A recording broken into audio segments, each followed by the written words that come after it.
All right. Here's what we need to remember about the trig functions, or here is what I might put at the top of my paper when I'm taking the test. I generally don't have any problem finding the trigonometric functions of any of the angles that I have memorized on the unit circle. The only time I really need to refer to something, because I'm not good at seeing this in my head, when I'm finding tangent and I need to know, is it the pi over the 6 or the pi over 3 that gives me square root of 3 over 1, and which one gives me 1 over square root of 3? It helps me to be looking at that ordered pair. So if I'm making any sketch at the top of my paper when I start a trig test, I will write down the angles that I have memorized in the first quadrant.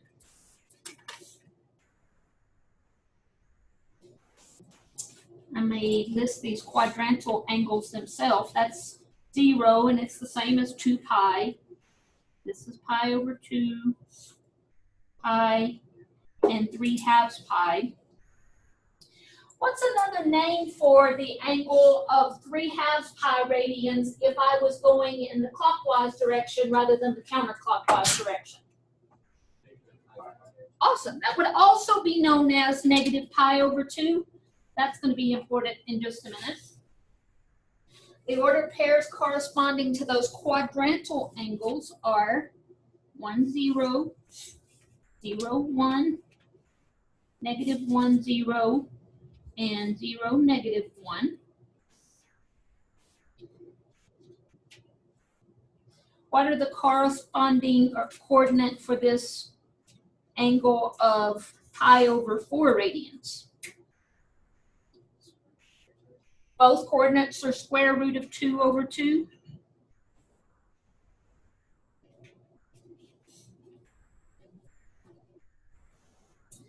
And I know that for this angle of radian measure pi over 6 and pi over 3,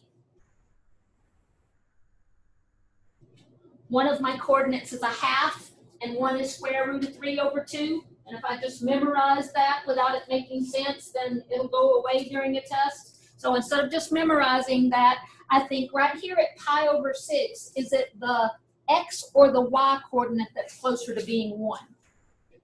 The x was 1 right here. The y is not 1 until up here. So it's at pi over 6, it's the x that's square root of 3 over 2 and the y that's 1/2. At pi over 3, it's the x that's a half and the y that's square root of 3 over 2. Only other thing it may help me to write down is the signs of the ordered pairs in the quadrants. In second quadrant, x is negative, y is positive. Third quadrant, they're both negative. Fourth quadrant, x is positive, y is negative. With that much of the unit circle written down, I can answer any trig question that you have or any trigonometric function of any of those angles in the unit circle by just looking at the angles in the first quadrant and then affixing the right signs. Now, when we're ready to talk about inverse trigonometric functions, we have a problem. And let me show you what the problem is. I don't want to graph these all from scratch, but I put myself a little arrow on page A29 in the back of the book. Good morning, Jesus.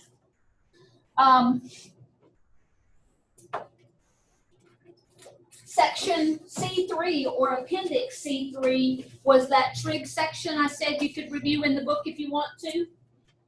And on page A29, we're just reviewing for a minute, guys. Y'all haven't missed anything other than part of a review. On page A29, we have the graph of the 6 trigonometric functions. What's the problem with just saying that the function y equals sine x has an inverse and its arc sine? Why can we not state that without any qualifications on it?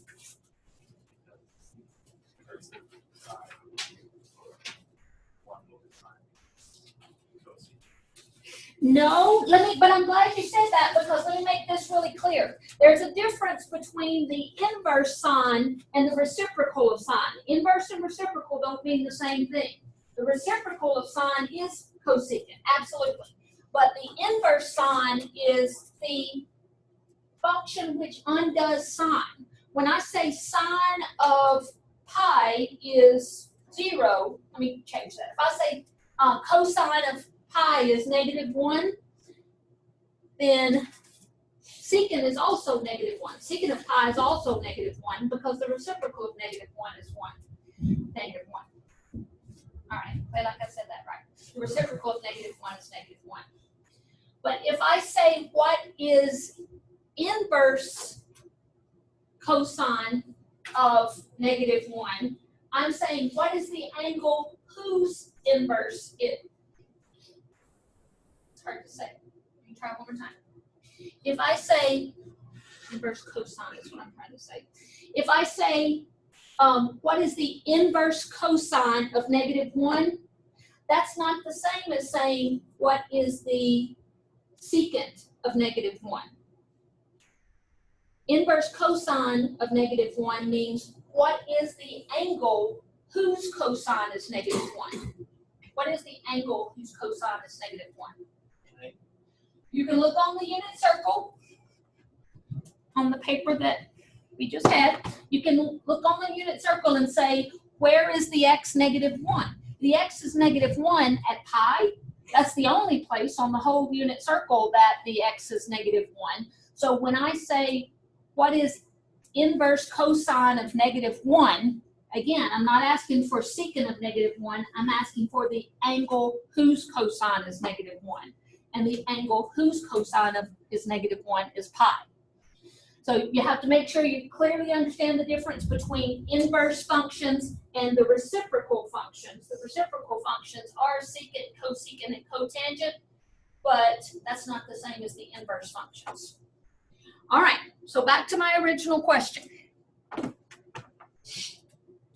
What's wrong with saying the sine function has an inverse? Beautiful, beautiful. Without any restrictions, none of the trigonometric functions are one-to-one. None of them pass the horizontal line test. So we have to have restrictions on the domain of all the trig functions in order to be able to talk about the inverse trig functions. Wow. So somebody, there was a conference someday, conference of mathematicians who sat and said, which chunk of sine are we going to use? We could have picked this chunk from pi over 2 to 3/2 pi. We could pick this chunk from 3/2 pi to 5/2 pi. But we all have to agree on something, so we can all agree on what the range of inverse sine will be. So I don't know if they played, tiddlywinks, thumb wrestled. I don't know how it was decided, but the powers that be said, let's use from -pi over 2 to pi over 2. I don't know why they didn't call it 3/2 pi to pi over 2. But it was determined we're going to use -pi over 2 to pi over 2 for the restricted domain of sine. What about the range of inverse sine? The domain of sine is all real numbers, but if we restrict and only use this portion from -pi over 2 to +pi over 2, what is the range of sine on that interval? Range of sine, not the range of inverse sine. On this graph, what's the absolute lowest point? -1, what's the absolute highest y value? +1. So sine has the range -1 to +1.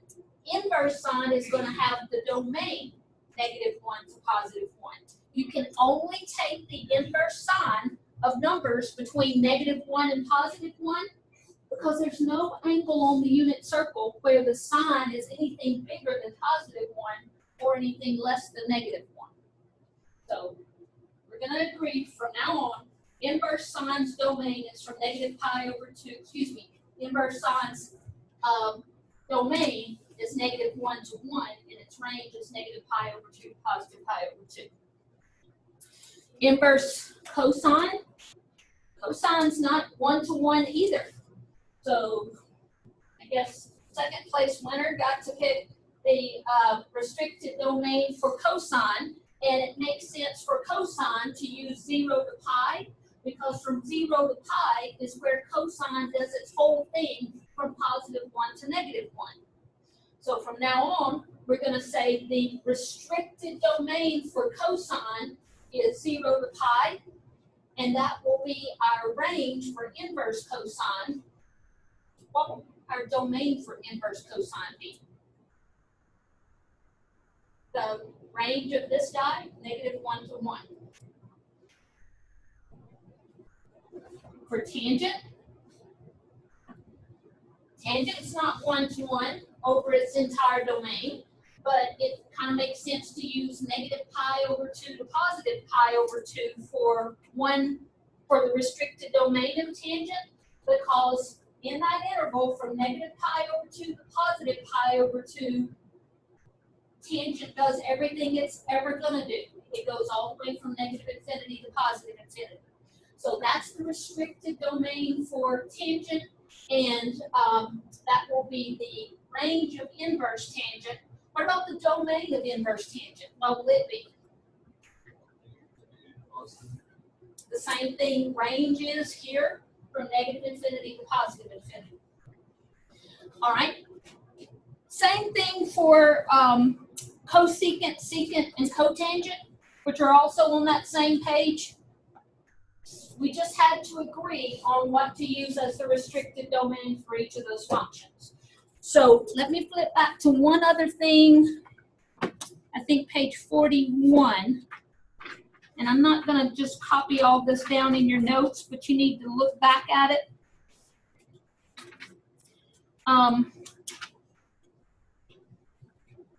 Yes, something on page 41 and 42.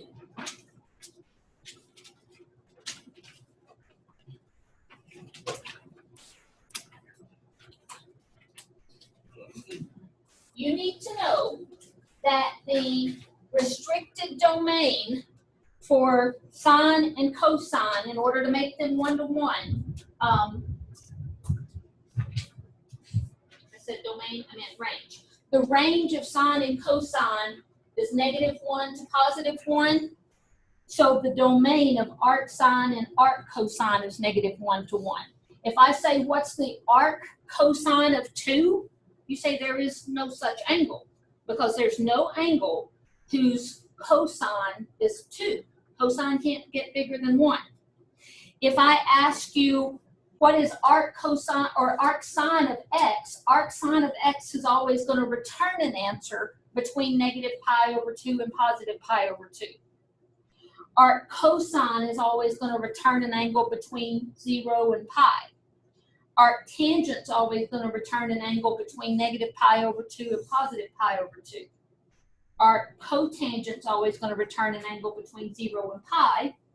Arc secant is always going to return an angle between 0 and pi.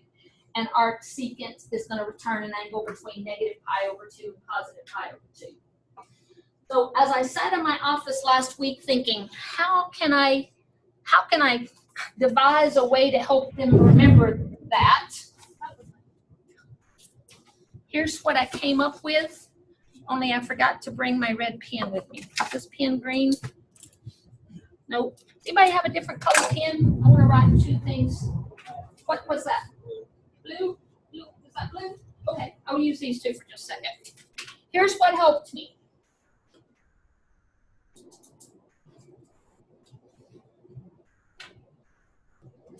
All of the inverse trigonometric functions either had ranges of 0 to pi or ranges of negative pi over 2 to positive pi over 2.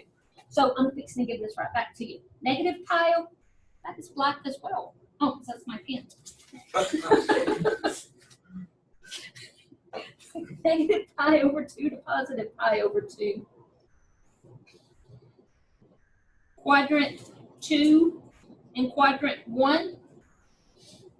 The inverse trig functions that had that as their range were arc sine, arc cosecant, and arc tangent. Those three inverse trig functions always return an angle between negative pi over 2 and positive pi over 2. And then the other three returned an answer between 0 and pi. So that would be arc cosine, arc secant, and arc cotangent. Thank you.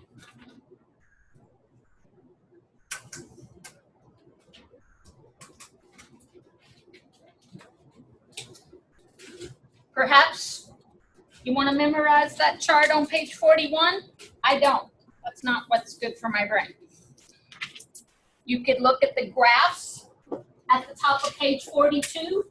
If those images are what helps you, that's fine. You can think about them this way.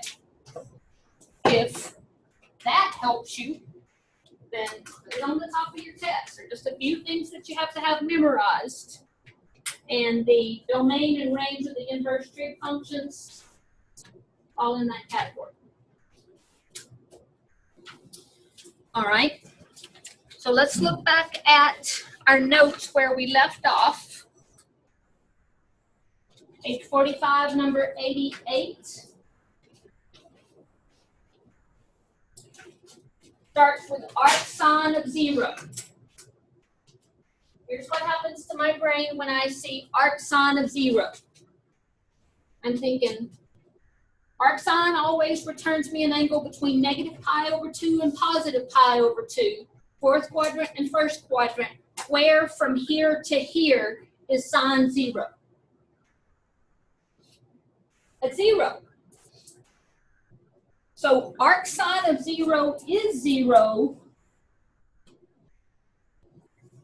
because the sine of an angle of 0 radians, I'm going to put radians in there even though we don't normally have to. The sine of 0 radians is 0.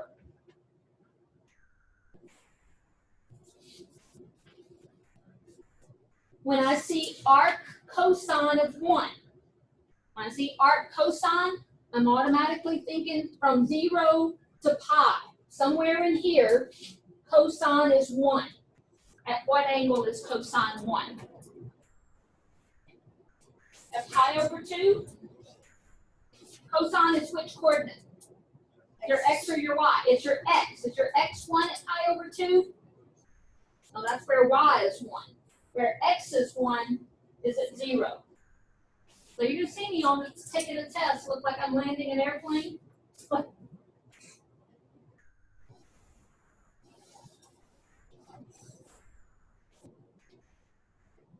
Because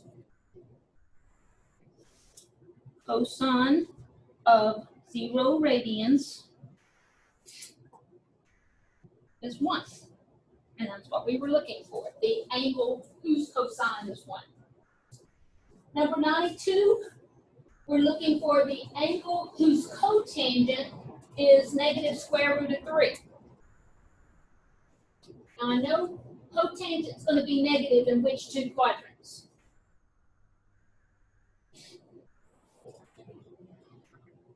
Don't get a negative when you divide a positive by a positive or a negative divided by a negative. It's either second quadrant or fourth quadrant. Which one will arc cotangent return me an angle in that quadrant? Does it return an angle in the fourth quadrant or the second quadrant? Yes. Yes. Arc tangent returns the fourth quadrant. Arc cotangent returns an angle between 0 and pi. So it's somewhere between 0 and pi. Actually, we've narrowed it down to somewhere between pi over 2 and pi. If it's going to be second quadrant, I'm trying to write down all the notes I can think of that might help you. Although a lot of this is just in your head. And is arc cotangent the y divided by the x or the x divided by the y? Tangent is the, cotangent is the x divided by the y.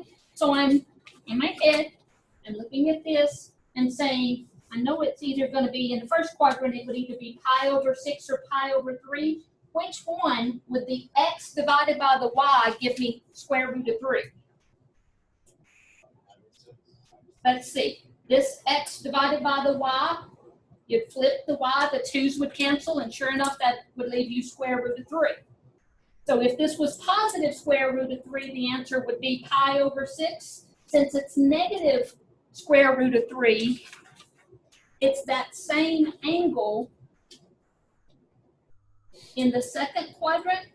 What's that angle in the second quadrant? 5, 6 pi.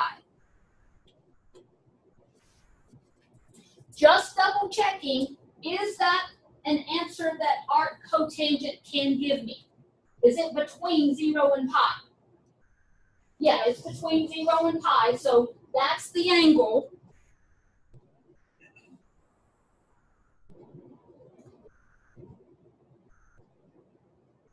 That's the angle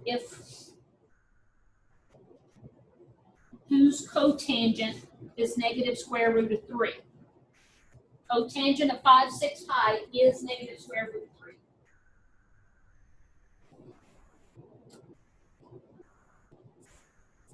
What about arc secant? Secant is the reciprocal of what? Cosine. Cosine gives me, arc cosine gives me an angle between 0 and pi, so arc secant gives me an angle between 0 and pi. First quadrant, second quadrant. So in which one of those two quadrants would arc secant be negative? All right. So I know I'm looking for a second quadrant angle whose secant is negative square root of 2. Well, where's the only place on the unit circle that you come up with square root of 2's?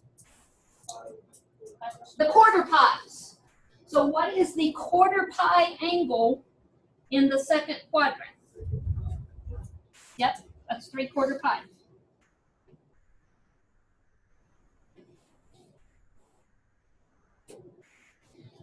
The hard thing about teaching this is there's not a lot of stuff I can write down for you. It's all in your head. It's squinting and seeing the angle whose secant is negative square root of 2.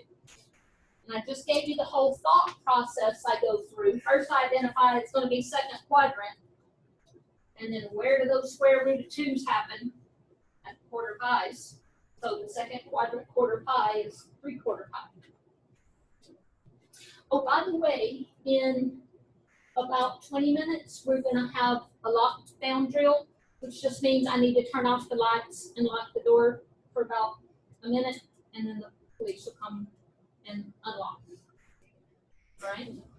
So just don't panic. What about on the calculator?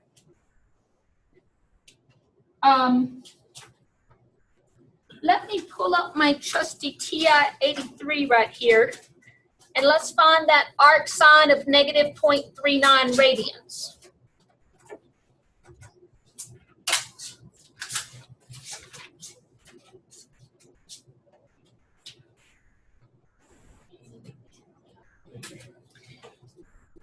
Whenever you're using your inverse trig functions, the first thing that you want to check is the mode that your calculator is in.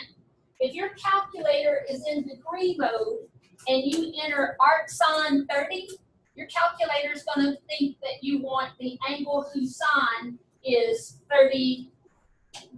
Oh, that wouldn't be right. It thinks your calculator is in degree mode. Then whatever you type in, the calculator interprets that as degrees. If your calculator is in radian mode, whatever you type in is understood to be in radians, and it will give you an answer in radians. In calculus, we almost always want answers in radians rather than degrees. So mode is right there by your second button. And the last time I used this calculator, I was using degree mode. So I'm going to change that to radian mode. Enter. And now it's radian highlighted instead of degree. And I can clear that and get out. Number 96, I want to find arc sine of negative 0.39. I want the angle whose sine is negative 0.39. So right above my sine key is what looks like sine to the negative 1, but that's not sine to the negative 1. That's not cosecant. That's inverse sine or arc sine. So inverse sine, second and sine of negative 0.39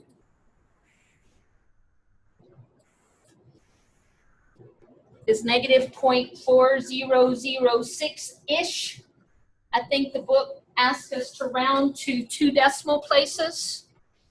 So I would round that to negative 0.4 or negative 4.40. Either one of those would be fine. Negative 0.4 or negative 0.40.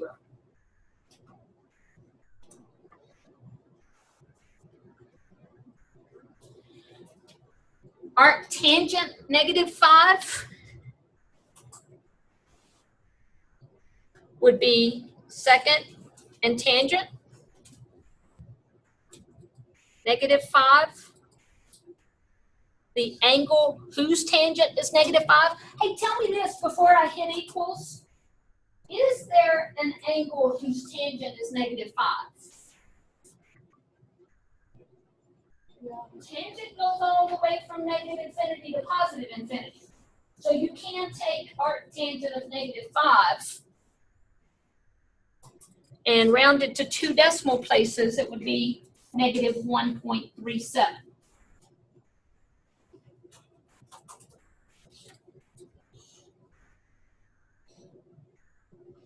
Now, I was just copying even problems from the book, but I want to make up one more because this throws folks off sometimes. What if I said arc cosecant of negative 3? How are we going to type arc cosecant of negative 3 on the calculator? My calculator doesn't have a cosecant button.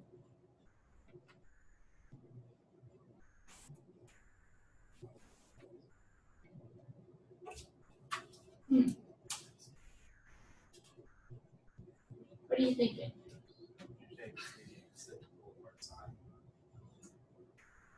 That's the most common wrong answer. It's a good wrong answer. It's the most logical wrong answer you could have said. What are you thinking? Don't you change the negative 3 and do the reciprocal of that to change the cosecant to sine? Beautiful. Beautiful. If cosecant is negative 3, then what is sine? Negative 1/3. We don't have an arc cosecant button on the calculator, but we have an arc sine button on the calculator. So we have to change that to something we can use the arc sine button.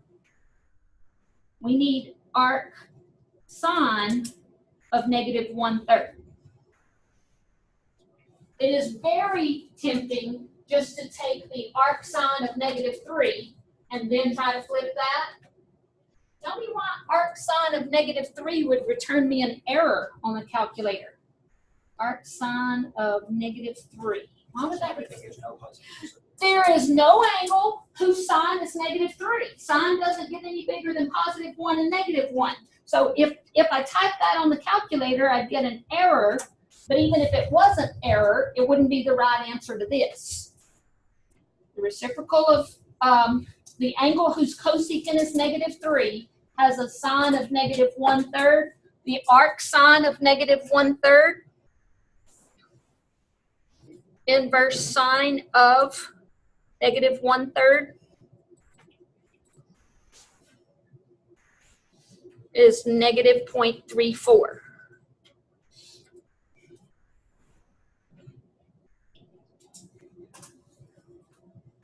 So watch out for using arc cosecant, arcsecant, and arc cotangent, since you don't have cosecant, secant, and tangent buttons on the calculator, or cotangent button on the calculator. Yes, sir. I was just gonna ask, do you want us to use the equal sign of approximate whenever we're doing? Well, you're absolutely right. That is not the exact answer. I think here I typed equals on a test. I'm not ever going to count off if you use an equals instead of an approximately, but you're absolutely right. To be technically correct, that is just an approximation. No, I wouldn't count off, but I'm glad you noticed that. It's not exactly negative 0.34. All right, something else I want to show you in the book on page 43. The properties of the inverse trigonometric function. It's tempting just to say sine and arcsine always undo each other. Cosine and inverse cosine always undo each other. It's tempting to say that, but that's not technically correct. I can only say sine and arcsine undo each other if I'm taking arcsine of a number that I can take the arcsine of. I can only take arcsines of numbers between what and what? Between negative 1 and 1. So if you tell me to take the arcsine of a number that's not between negative 1 and 1, I can't say sine of arcsine of that would just undo each other. For example, if I said sine of arcsine of negative 2, it would be tempting to say those just undo each other and leave you negative 2.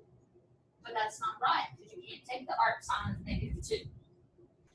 Here, when I have the arcsine of y, arcsine of sine of y is y, well, that's only true if y is an angle that arcsine can give you. If y is an angle between negative pi over 2 and positive pi over 2.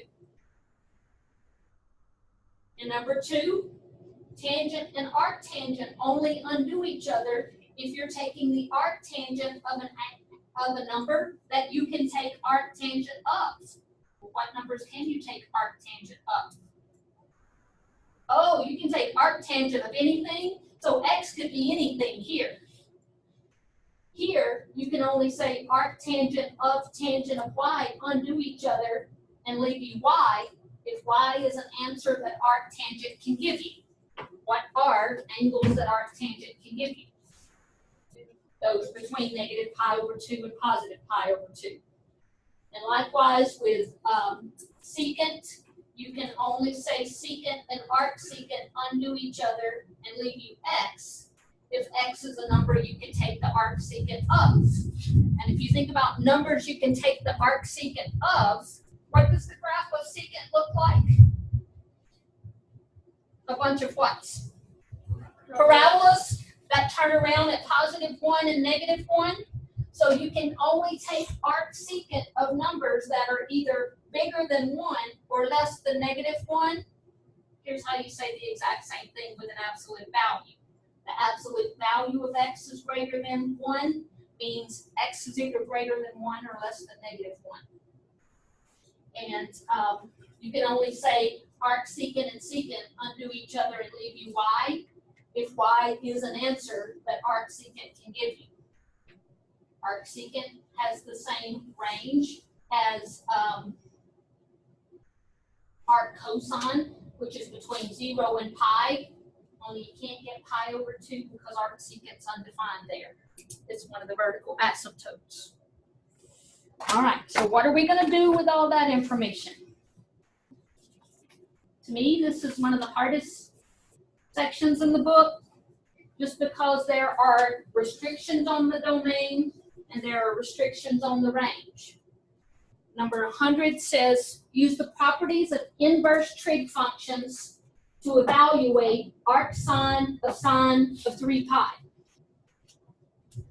It's awfully tempting to say, well, arcsine and sine just automatically undo each other and leave you 3 pi. is 3 pi an answer that ArcSine can possibly give you? No. ArcSine can only give you answers between what and what? Negative pi over 2 up to positive pi over 2. 3 pi is not in that interval. So in that case, we can't just say they can undo each other, but we can take the sine of 3 pi. What's the sine of 3 pi? Where is 3 pi? It's coterminal with what?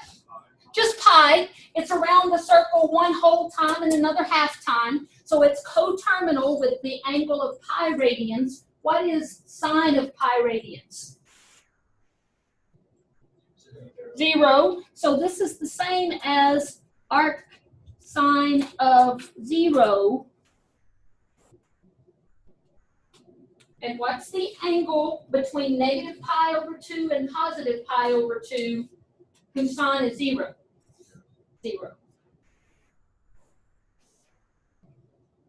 Before you say those undo each other and leave you what you start with, you have to say, is that answer an answer that ArcSine can possibly give me?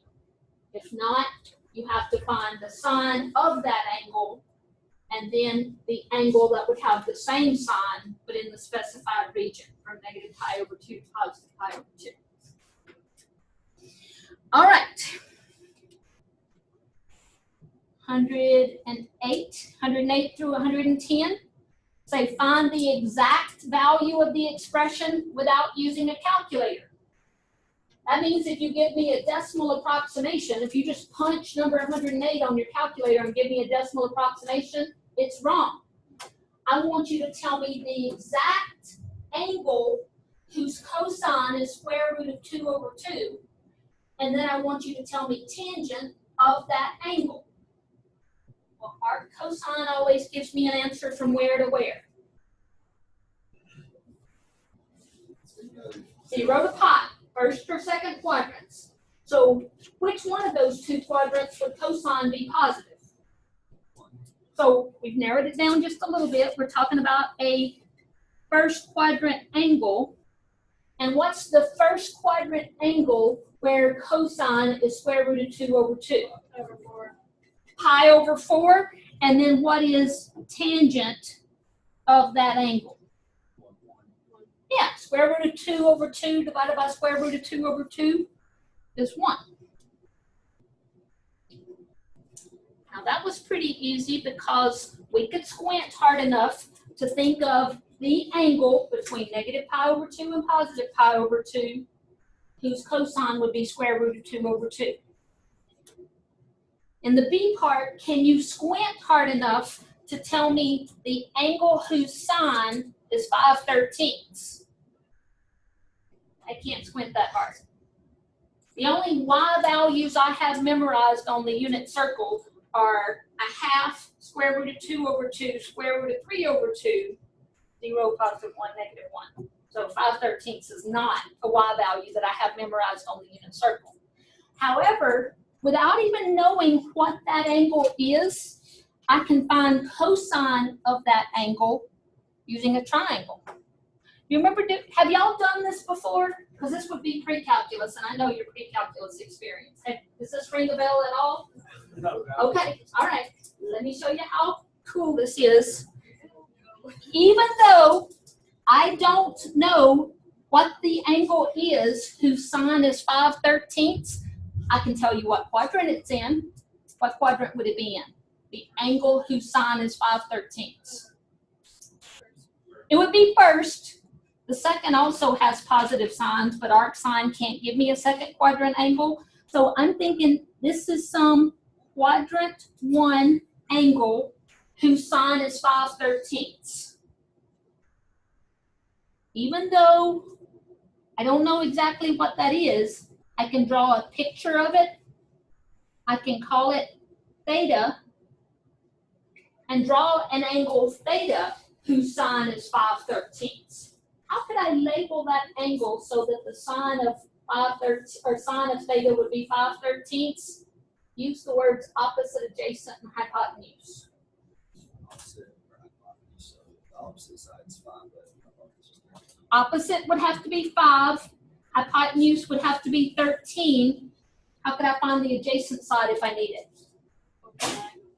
Pythagorean theorem. I have the hypotenuse and the opposite side, then I subtract to get the adjacent side. That's 169 minus 25 is 144. Square root of 144 is 12. That adjacent side is 12. Without ever knowing the actual degree or radian measure of theta, now that I have a picture of it, I can tell you what cosine theta is. What's cosine theta? 12/13. Use a triangle.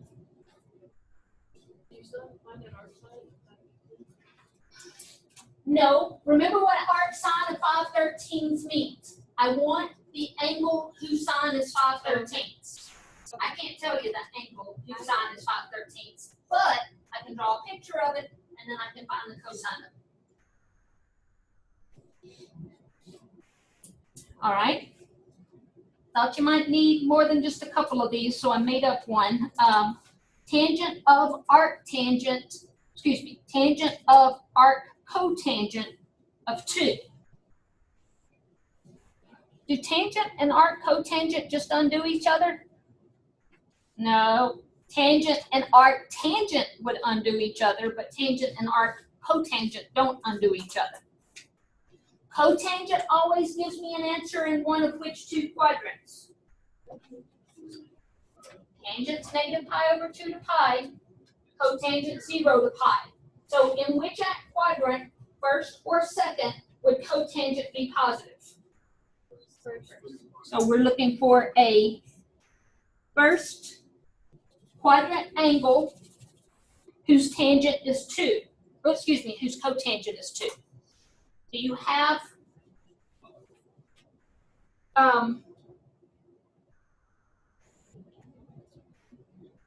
my first thought is what you said. Well, I have an angle whose x is a half, and I could flip it and get 2, but that's not really what this is.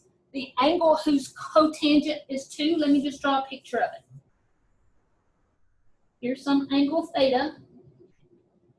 Use the words opposite, adjacent, and hypotenuse to tell me which sides to label on that triangle if its cotangent is 2.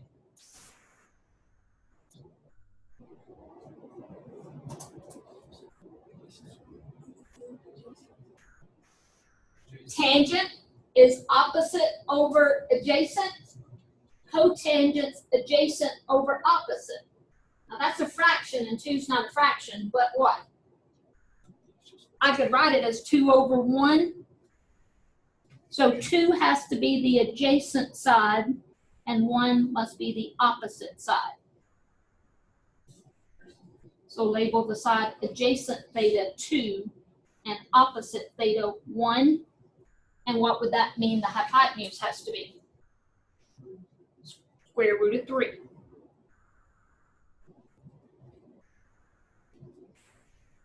So what is tangent of that same theta?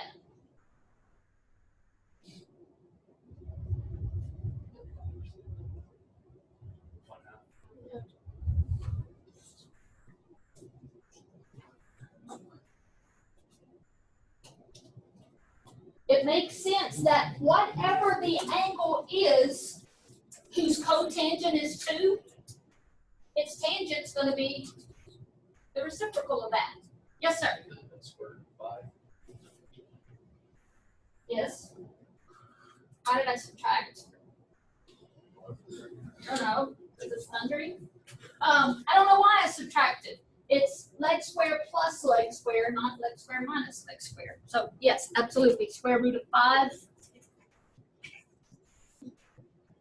And so tangent of that would still be a half, because tangent doesn't use the hypotenuse anyway. But I don't want you to walk out with the wrong answer on your paper, or the wrong picture on your paper. All right, we're fixing to get a buzz in just a second. We'll keep going until we do. In the B part, I want to draw a picture of the angle whose secant is square root of 5. I can write it square root of 5 over 1. Here's a triangle with some angle theta. I want to label that triangle in such a way that secant is square root of 5. Here's my whole thought process. What's the reciprocal of secant? Cosine. What's the definition of cosine using the words opposite, adjacent, hypotenuse? Opposite over hypotenuse, so secant would be hypotenuse over opposite. That means square root of 5 must be the hypotenuse and 1 must be the adjacent. If cosine is adjacent over hypotenuse, secant is hypotenuse over adjacent.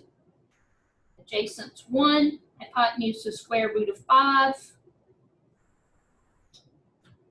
What does that mean? The opposite side is, if I need it. You have 5 minus 1 is 4, square root of 4 is 2. Do I actually need that to find the cosine of theta? No. If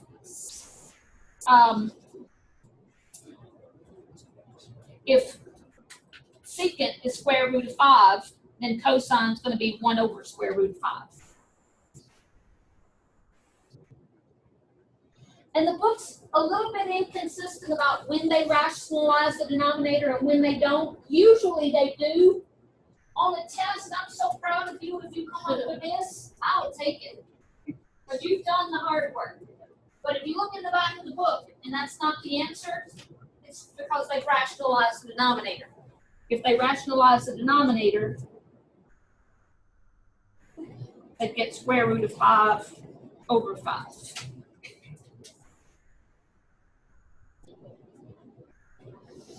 All right, 2 more of these. You take that one. Draw me an angle, some angle theta, whose tangent is negative 3/5. Draw me an angle theta, whose tangent is negative 3/5.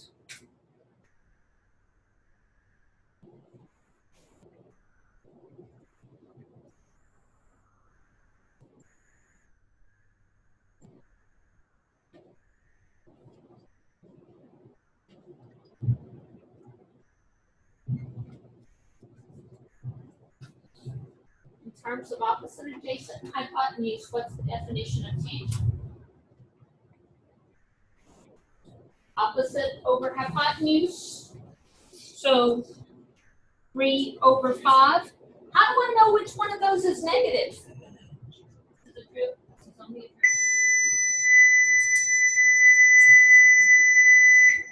Attention, lock down, clear all hallways, lock your door, and move away from doors and windows. Turn off lights, close blinds, or cover windows. Stay in a secure area until directed in person to leave by law enforcement or college personnel. Good luck, right?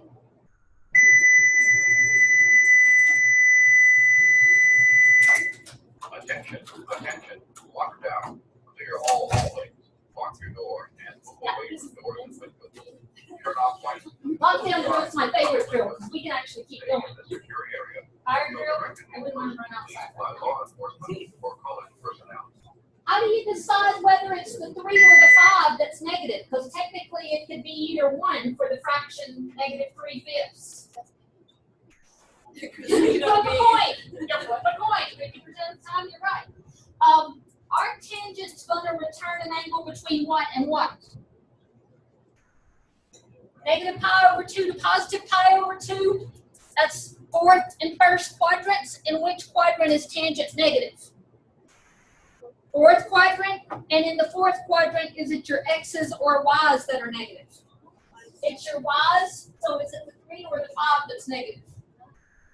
The opposite is sine. Sine is your y. 3 is negative. Dang, there's a lot to keep in mind here. I knew it. All right, that was the hard part. Now, secant of theta is asking me for the reciprocal of cosine of theta, I'm gonna need hypotenuse. What's hypotenuse? Square root of leg squared plus leg squared. 25 plus 9 is 34. Square root of 34.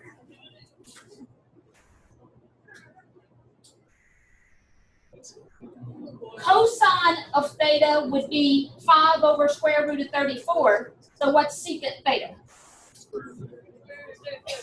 Square root of 34 over 5.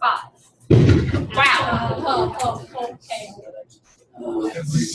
I'm not here for this. I'm free to walk outside. All right. Listen, because we're done. All clear. All clear. Thank you. All clear. It's a prank. That's what they want you to know. I don't recognize that voice. Okay, because we're about to run out of time, I want to skip this and go on to the problems that say right in algebraic form. This is one of my favorite things in calculus, or actually one of my favorite things in pre-calculus. Because whatever, and by the way, we're about ready to start calculus. So far, we just talked pre-calculus. We're about ready to start calculus. But whatever derivative means, I have a feeling that finding derivative of that would make me nauseous. Whatever derivative means, if I can have algebra instead of trig, I'd choose algebra. So if there's some way that I could change that ugly, ugly expression just into algebra, I could breathe a little bit more easily. Is there a way to change ugly trig and arctrig functions into algebra? Let's try it like we did 110. Let's draw an angle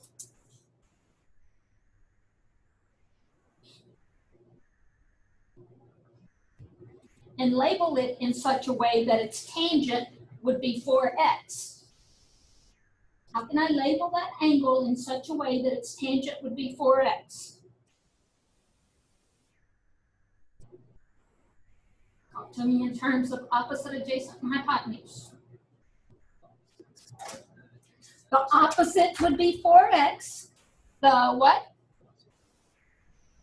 Adjacent would be 1, because tangent is opposite over adjacent, and 4x is the same as 4x over 1. Secant would involve which two sides?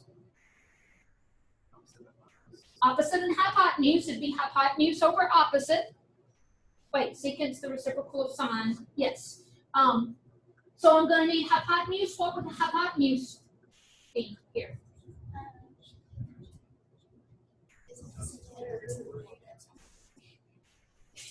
I just repeated what he said and then I was going. Is that right? Is that right? Let's get the hypotenuse and come back to that. What's the hypotenuse?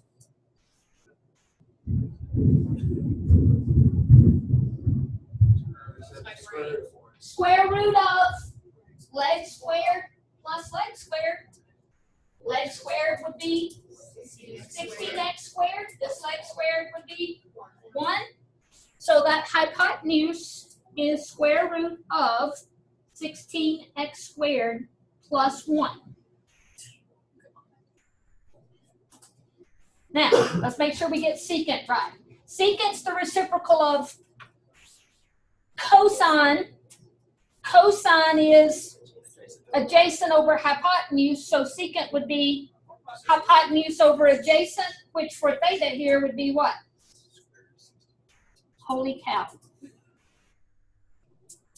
Whatever derivative means, I know that I'd a heck of a lot rather take the derivative of the square root of 16x squared plus 1 than take the derivative of secant of arctangent of 4x.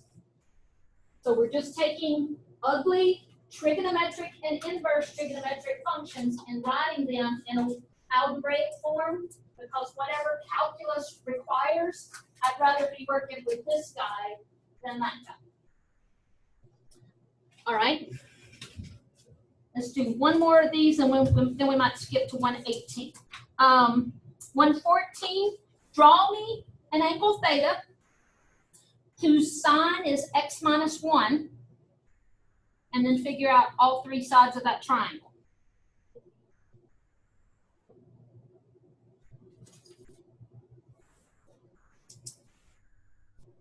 angle theta, whose sine is x minus 1.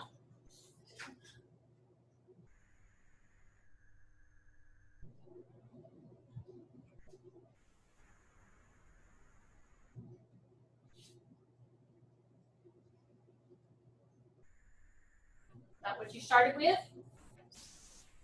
Opposites x minus 1, hypotenuse 1. Yep. Find that adjacent side.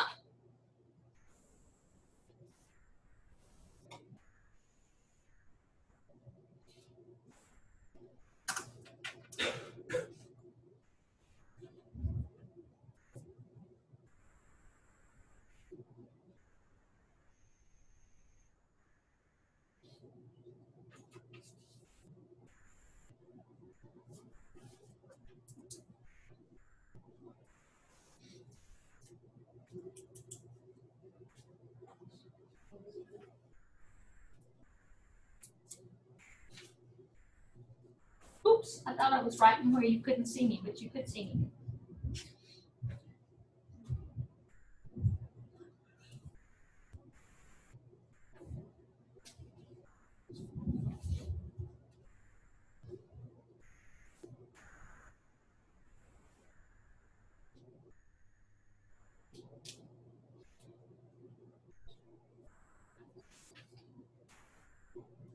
If you had to put in a couple more steps, it's okay. I'd rather you put in a couple more steps and get the right answer than leave out some steps and miss it. But the steps I didn't write down were this. I multiplied in my head x minus 1 times x minus 1, and then I distributed that negative completely. So I'd have x squared and then make it negative. I'd have negative 2x and then make it positive. I'd have plus 1 and then make it negative. If you wrote that as square root of negative x squared plus 2x, is that the same thing? Yeah, that would be okay. I didn't want a leading coefficient negative, so I wrote it 2x minus x squared. That would be the same thing. Now I want secant of that angle theta. Secant's the reciprocal of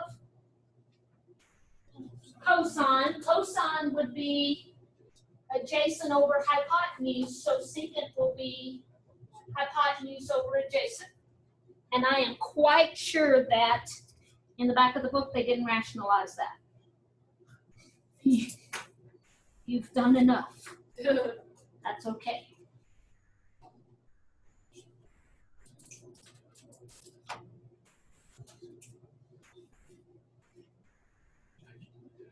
All right, skip down to 118 because that's all we have time to do. And then the homework is finish 1.5 right there. Solving equations is all about undoing what is done. If something's added, you unadd by subtracting. If something's multiplied, you unmultiply by dividing. If something is arctangent, you undo by taking the tangent. Take the tangent of both sides. Tangent of arctangent of 2x minus 5 equals the tangent of negative 1.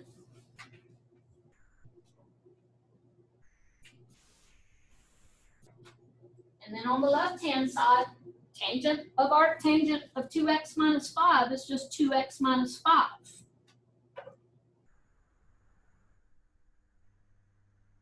What's tangent of negative 1?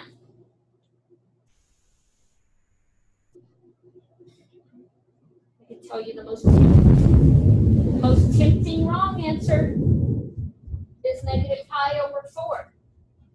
But is this tangent of negative 1 or arctangent of negative 1? It's tangent negative 1. It's not asking me for an angle. It's asking me for the tangent of negative 1. Without a calculator, I don't know. So if this is still on the exact answer, I'm just going to have to leave tangent negative 1. Negative 1's not a angle I have memorized on the unit circle. So I'm just going to have to leave it tangent negative 1. Add 5 to both sides. and then divide both sides. Oops, I shouldn't have done it on that side. Then divide both sides by 2. I suspect that, I mean, to leave that all over 2 is absolutely fine. I suspect in the back of the book they would have written it as 1/2 times 5 plus tangent -1. And I think in the book they asked for the exact answer and then a decimal approximation. This is the exact answer, and you can get a decimal approximation on your calculator. All right, 87 to 117 odd. Be careful driving back across the road. God. Be careful walking to your car. If you make it to your car alive, you'll probably make it back to school alive. And then you have to risk your life one more time. Probably. Walk away.